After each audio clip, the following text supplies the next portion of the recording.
Good evening, everyone. At the state capitol tonight, there are new restrictions limiting the number of protesters gathering inside. The ACLU of Wisconsin is now involved, calling the crackdown unconstitutional. News 3's Brad Chaimson is live at the Capitol Rotunda. Brad, to the best of your estimate, how many protesters are still in the Capitol at this hour?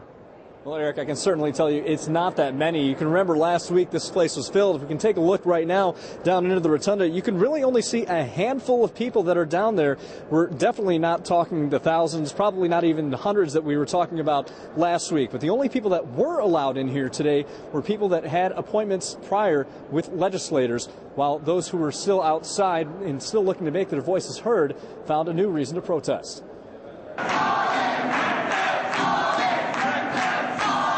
The remaining protesters on the Capitol floor are fighting for those outside to come in. Instead of doors opening at 8 a.m., they remained locked. I think that's bad for the governor not to allow anybody inside. We all pay taxes. I think it's a political move. I think it's a power move. And unfortunately, we don't either side need to make power moves. That's silly. In a statement from the Department of Administration, officials say protesters will not be allowed in until those inside agree to move to the ground floor, which several have not done. Protester ERIKA is among the few inside negotiating with law enforcement.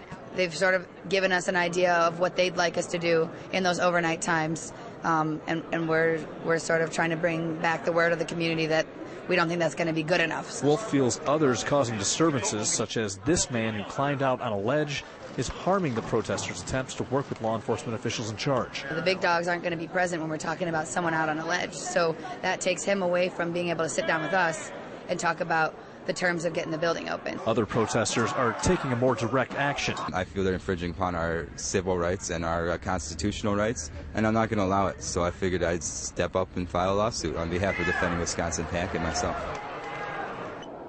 Now, that lawsuit is also asking for a $10 million financial compensation, so take of it what you will. Now, security throughout the building has also been stepped up. The only doors that were open for people that were allowed in, they had to go through some TSA-style security checkpoints as well. And, Brad, we understand authorities are also trying to quash rumors that some Capitol windows were bolted shut. We were flooded with a lot of emails about this. What can you tell us?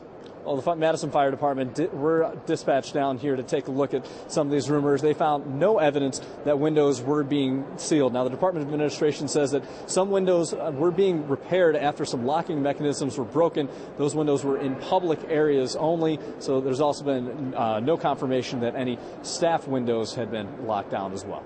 Brad Chaimson reporting live from the Capitol tonight. Brad, thank you.